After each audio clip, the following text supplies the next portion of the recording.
I got into PwC through my degree and master's in DCU. I got into DCU through the DCU Access Programme, which is for young disadvantaged children to be able to access universities. There's a number of different ways that you can go about it, but the way that appealed to me was doing a master's and a degree. So I did a degree in accounting and finance at DCU, and then I did a master's, and that got me my Cap 1 and Cap 2 qualifications. So then when I joined PwC, all I had to do was my FAE exams. You get a year off the first year you join from exams, and you do that and do them in your second year. So I found that an amazing experience because you get lots of study leave, and yeah, so I passed my exams then. So yeah, I'm in my third and final year of my training contract now.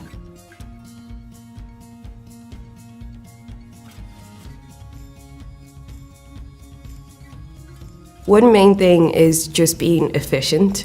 You need to be able to prioritise and have lists, because at times you could have different audits kind of ongoing at the same time, and you need to be able to prioritise and I suppose not get overwhelmed when that happens. So one thing that I really like to do is make lists and be able to go through it that way. You also need to be quite resilient, I think, at times, particularly when you might need to do longer hours and things. So you need to be able to stay focused on your main goal of getting your qualification and your long-term career.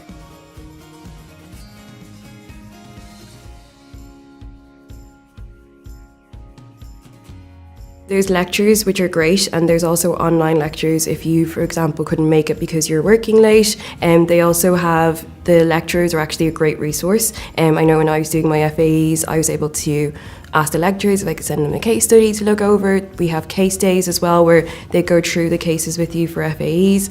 They also have tutorials when you're doing the Cap 2s.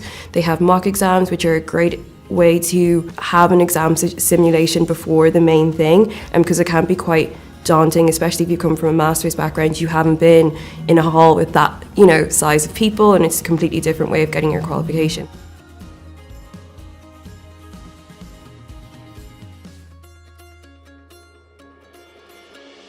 You need to be able to stay focused on your goal and what you want to get out of the chartered accounting qualification, which is basically whatever you want in life. It really sets you up for everything. And when you're doing your final accounting exams, you're doing modules in business leadership, all of these other amazing things in like IT. So really it's the best thing to give you a foundation for whatever you want to do for your future career. So you need to stay focused on that goal. So you really need to be quite resilient to be able to say, listen, even though times are tough, exams, and you have lots of things to study, stay focused on your goal. And you also, again, need to be efficient, because the college courses can be quite tough in that you have a lot of exams at one time, you have assignments, and you need to be able to balance all of those things efficiently. And you're going to have that same challenge when you go into work.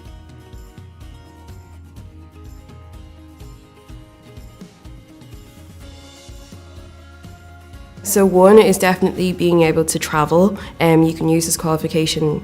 I know friends that are going to Australia and they can use their qualification. Another one is it really sets you up. It doesn't necessarily mean you have to work in an office for the rest of your life. It's giving you the skills to be an entrepreneur also.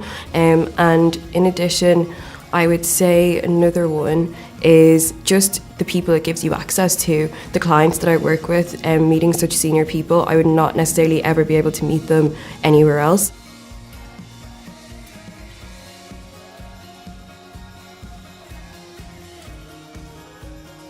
I started the Hope Ireland project in January.